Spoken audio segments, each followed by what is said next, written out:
Thank you. Tom and Commissioner Whitfield, thank you for inviting me to attend this session.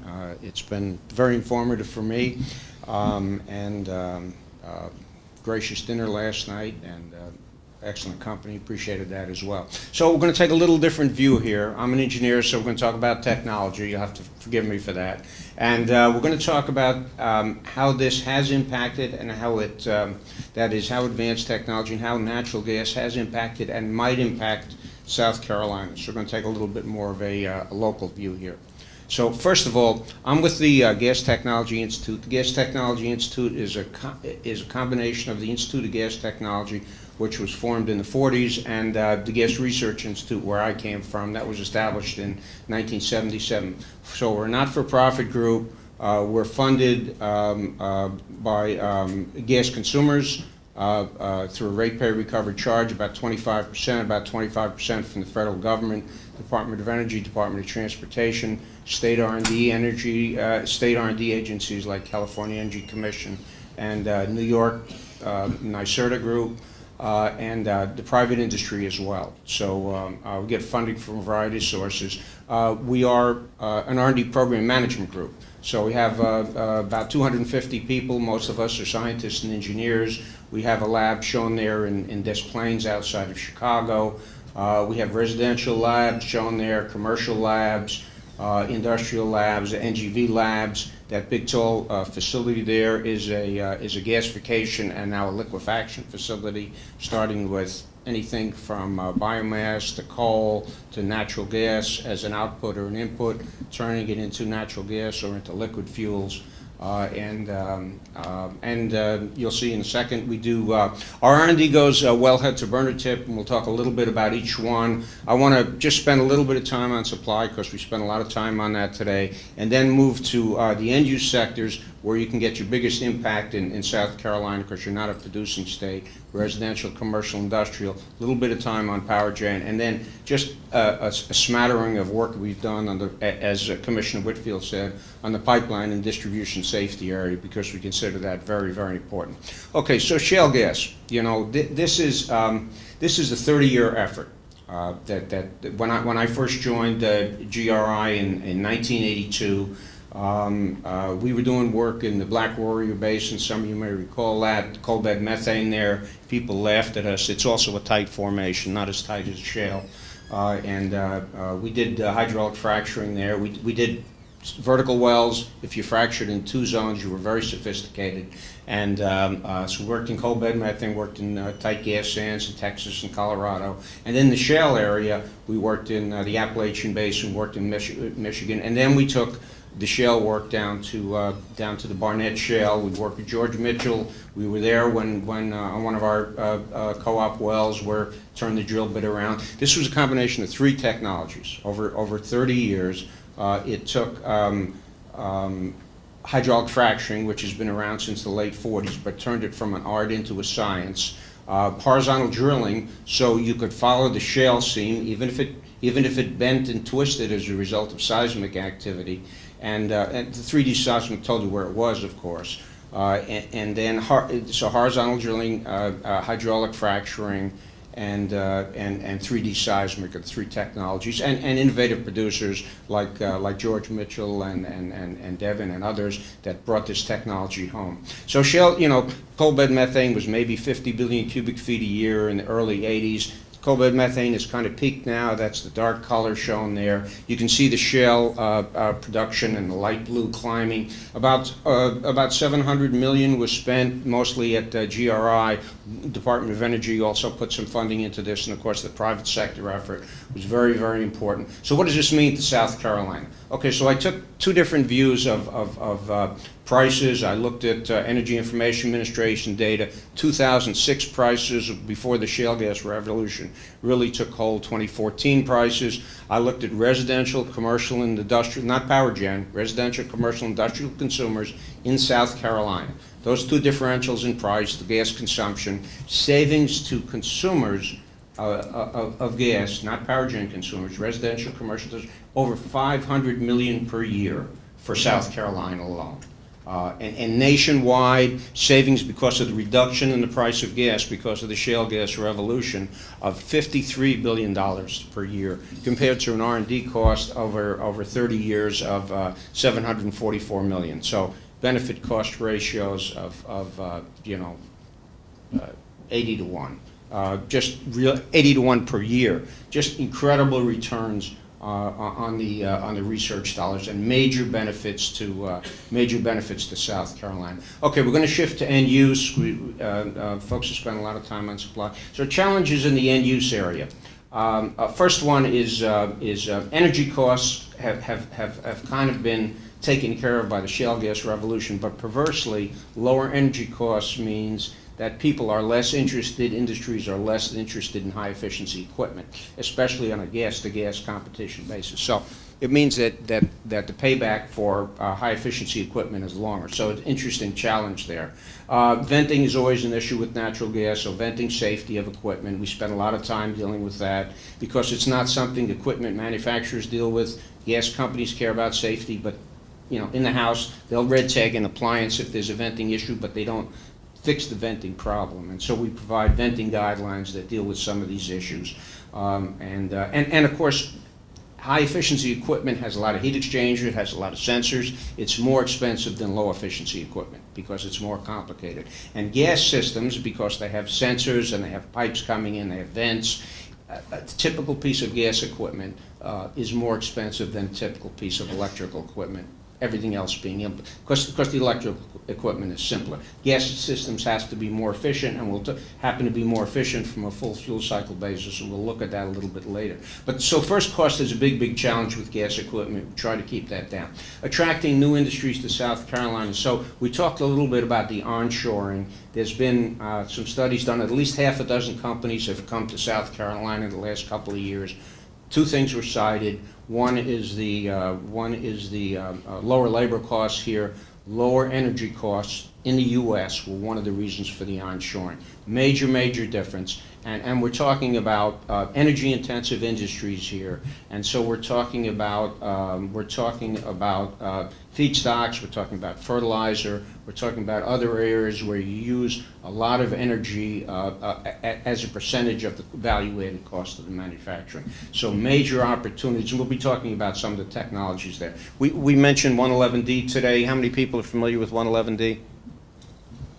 Okay, not too many. We'll spend some time on that. But I think there's tremendous opportunities as the Anger representative mentioned and others, for natural gas use to deal with some of the challenges of the Clean Power Plan. South Carolina has like a 51% reduction goal from existing power plants for CO2. Major challenges here. And right this second, you're probably, 2012, probably 26% dependent on coal. So major possibilities there, and I'll talk about all the different ways natural gas can be used in South Carolina to help the state meet the goals there. Okay, so let's talk about residential use. So if you go back to the 70s, natural gas use, I'm going to use a unit of 1 million BTU, which is about 1,000 cubic feet. Sorry, we're bouncing around on units here. So a typical water heater uses about 25 million BTU a year. A furnace might use 50 million BTUs a year. So a typical house in the 70s, right after the Arab oil embargo, might have used somewhere between 70 and 75 million BTUs. Well, if you track gas use over time, over 40 years, this has not been corrected for weather. So you guys get some tough winters here every once in a while, including recently. And so you can see some bounces there. But basically what has happened is that gas use, this is average residential use, so only the houses that have gas, and it's per residential customer. Despite the increase in the number of customers, gas use per house has gone from 72 to in the range of the 40s or 50s up here. So a 33% drop in gas use per house over 4 decades. Okay, so what's made the difference? We introduced it at GRI. We introduced the world's first high-efficiency furnace, the Lennox Pulse furnace, 90% plus furnace in the early 1980s.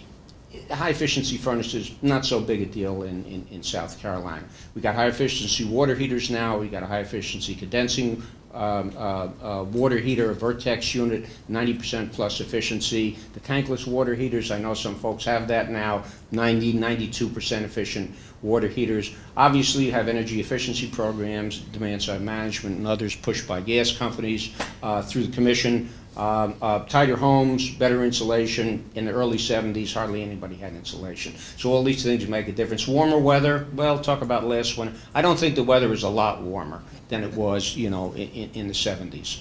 So I think it may be 5% warmer. So it's not weather, it's a lot of other things. I think technology and research and development has made a major difference in residential use in South Carolina. So in addition to the cost reduction, going from $10 a million BTU to somewhere between $3 and $4 a million BTU at the wellhead, you now have less gas use per house, from the 70s down to the 40s and 50s per house. So major change in major savings for every residential gas consumer in the state. So, okay, we're gonna take a look at a bunch of different end-use areas. We talked a little bit about water heater. We're working on a number of different activities. My 27-year-old who's 25 time, moved back in with me. He could run through the entire tank-based water heater in one shower. So anybody with teenage children here? So, okay. I don't know what he did, but he could go through it. So my rule was, I shower first. So, but with the tankless water heater, with the instantaneous water heater, you don't run out of hot water. And so that's kind of if you got teenage people, think about that. But the first cost is high. The venting is different because you got a little space and you're heating the water that you used to heat all night in about 5 seconds or 4 seconds. So it's more powerful than a home furnace. It's about 250,000 BTUs per hour versus 140,000 for home furnace. You got a lot of energy in a short amount of space, and so in a short amount of time. So you need a little bit higher pressure and high venting. So there's a first cost issue there. We're dealing with that. Venting safety, I've already talked about. Residential, commercial space conditioning, the high efficiency furnace, we probably reached the limit on that. But we do have, finally, after 30 years, gas heat pumps available on the market. Right now they're for warm weather climates, which would work fine in South Carolina. Not ready for the north yet. We're kind of winterizing it. And what's important is the gas cooling side for South Carolina, because you can get equivalent efficiencies over 100%.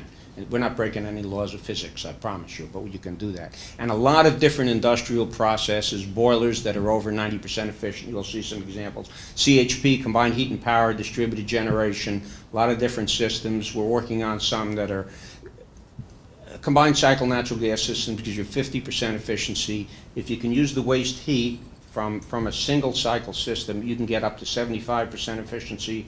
We're working on overall efficiency. We're working on systems where you can get up to 84% efficiency out of a combined cycle system. Major advantages. Transportation, I agree with Frank. Right now, major opportunities in the heavy duty area, big buses, refuse haulers, a lot of work on LNG vehicles for the 18-wheelers. So if South Carolina has a LNG filling station every 400 miles, you can start to move across South Carolina with LNG in your big trucks. Medium duty, a lot of delivery vehicles, UPS is considering natural gas vehicles. So that's if you know the route. So the question is the filling station. There's only about, I don't know, 1,500 to 2,000 natural gas filling stations compared to 130,000 gasoline stations. That's the challenge. And so we got that. We'll talk a little bit about carbon management in a second. And then the combination of solar and natural gas, it's a natural combination, especially for things like heat-activated cooling, like absorption cooling, adsorption cooling, that rely on heat to cool. You're not violating any laws of physics with that either. Okay, so we'll talk about some technologies. Tankless water heater, little things with the asterisk, already on the market. We have a combination space water heater system that uses that's a tankless water heater there. You don't have a combustion box in your furnace. You have a water to air heat exchanger. And so it uses a 92, 93% efficient instantaneous water heater to heat your house and to heat your hot water. So kind of an interesting thing. The gas heat pump is shown on the right, a little bit expensive, but very high efficiencies there. The bottom left is the Ultramizer. That's already, so we try to get products to the market. That Ultramizer super boiler, we worked on that for 10, not everything takes 10 to 30 years. We do some things in 2 or 3. But the Ultramizer took 10 years, 93% efficient boiler for small industrial and large commercial, major breakthrough in the marketplace. That flex chip CHP in the middle is the 84% efficient system. Works on any engine and any end use application, boilers, absorption, cooling, or whatever. It's a flexible system there. And then we talked about solar gas combinations as well. I know it gets humid here in South Carolina. I'm in the DC area. We're built on a swamp. So using natural gas for dehumidification is important. The middle one is a fuel maker. It's a fill system. So this is a small filling system for your house, and it doesn't have a 5,000 psi storage tank outside. It can take line pressure outside your house, a quarter psi, pump it up to 3,600 psi, put it into your car overnight. So we think this is a major advantage, and it will move toward home fueling for natural gas, which is pretty expensive right now. Whole bunch of commercial cooking options, and I think that makes a difference here. You look at a typical stove. There's a reason commercial kitchens are hot. The reason is the stove is about 10%, 20% efficient. Most of the heat leaves the stove and heats up the kitchen and the restaurant. So, we're developing woks and griddles and commercial food service stoves and other things that are, 40, 50%, 60% efficient. And some of these things use 3 times the energy of a house. We're working on a lot of, we have a packaged air conditioner system, which I'll talk about in a second, for rooftop units. So you go to your big box stores, you might have 10 rooftop units up there. Well, 2 or 3 of them out of the 10 control most of the energy, the makeup air and stuff. They're 80% efficient or less on the heating side. The reason is because you do have freezing in places like South Carolina in the winter, and so the condensate, which comes out as a liquid in a fully condensing system, freezes on the rooftop.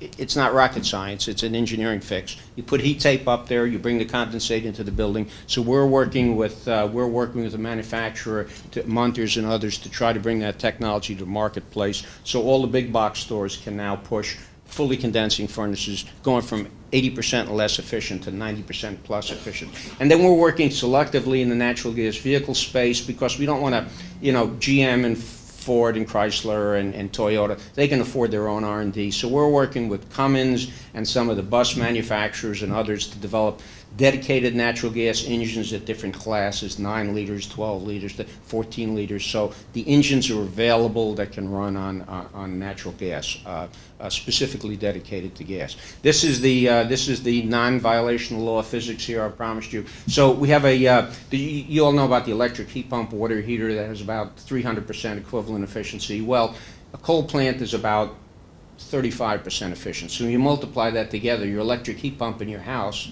is really 100% efficient, which is good.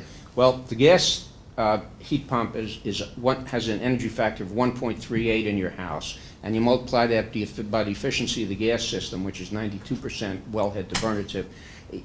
We beat the efficiency of an electric heat pump with the gas heat pump water heater. That's now in the R&D stage. Major movement from a 90% plus tankless water heater to 138% equivalent. The gas heat pump provides heating equivalent efficiency of 160% and cooling efficiency of 120%. So we think that's very, very important. Problem with that big heat pump unit you see there, it's got an engine in it. It's sitting in your house. Who fixes it? So, you call your garage mechanic, you say, hey, Joe, come out to my house and tune my engine up and change my oil. So there's an infrastructure issue, there's a market transformation issue, and there's a first cost issue. But those things can be dealt with. As I said, a lot of industrial possibilities. I won't spend a lot of time on it, but there's a lot of energy wasted in industrial facilities. Boilers are probably 30% of the industrial load here. We think there's a big deal, a big change that can be made there. Most of your boilers, even the new ones, are 80 to 85% efficient, and the boilers that are put in the 60s and 70s are probably 60% efficient, so major advantages there, and steam traps and CHP and a bunch of other stuff that can really make a difference for industrial customers here. So we think there's a lot of opportunities. There's the rooftop unit shown on the right, the combi system on the bottom, and I think that snow out there is our cold weather testing of the gas heat pump. Okay, so we talked about 111D. There's 4 different building blocks, and you won't be tested, not by me, maybe by your professors. There's 4 building blocks for 111D. First one is increased efficiency of existing coal plants to reduce CO2 emissions from existing power plants. But little mentioned in there is a one-line sentence by EPA that says co-firing of gas and coal is allowed. So you can take your existing coal plants, you put some gas burners in there, you got to run a gas line, and you can run 50% gas, okay? Now, Swain promised you that I'd mention it. So natural gas, it's chemistry. Natural gas is 117 pounds per million of CO2 per million BTU. Oil is 160, coal is 207. There's nothing you can do about it. Methane has 4 hydrogen atoms around it, CH4. It produces a lot of water and not too much CO2. It's the lowest carbon emitting fossil fuel. And so and so you can see that kind of reduction if you use natural gas in your coal plants. Second one, noted by the EPA's natural gas combined cycle systems, 50%, even Ed Swain talked about that coming into South Carolina, 50% now. The new GE systems are 60% efficient, very important. Third one, also possibility for South Carolina, biogas. Okay. You got your chicken farms, you got your dairy farms, you got your hog and your pig farms. Biogas, okay? Anaerobic digestion. Pretty simple. You collect it, you clean it up, you got to increase the energy content, you take the water out, you can put it into the natural gas system. Or you can, you burn it on the farm for that matter. So if you provide it for power plants, you can get credit under the Clean Power Plan for reducing emissions from coal plants. So this is another possibility. And if you want to get more sophisticated and take crop residues and cellulosic material with thermochemical gasification, you can turn that into biogas as well. You can also use landfills. Landfills are a little trickier. You have siloxane there and other things. But you can take landfill gas, also turn that. And the last one I want to mention is the last building block, which is energy efficiency. We believe that you can burn natural gas in your house and your business to displace electric resistant space and water heaters, which are only like 28% full fuel cycle efficiency, and save CO2 that might have been created in a coal plant. So direct use of natural gas and CHP for building block 4, energy efficiency. That one hasn't been approved yet by the EPA. We won't know until June when the final regs come out for the Clean Power Plan. But we think CHP will probably make it, but we're hoping direct gas use does as well. So those are 4 options. This just shows you CO2 emissions from a gas heat pump, 2 tons per year.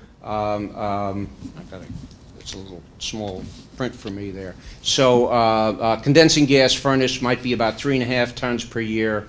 A gas heat pump from a coal system might be 6 to 8. The bottom line is natural gas combined cycle, and that little white line, the top line is a coal-fired power plant.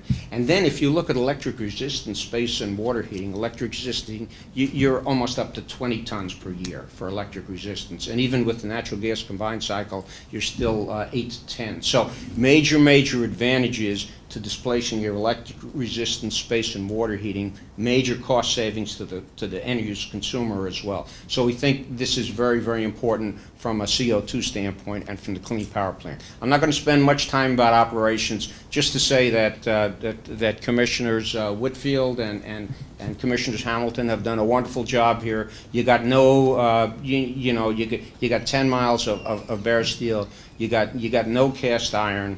You got plastic pipe, a little bit of the old Al delay from the 60s and 70s, but you're doing a wonderful job here in terms of pipeline and distribution safety. This is important. I'll go through this really quickly. We got a plastic pipe locator to locate the plastic pipe. That was 30 years to get that to the market.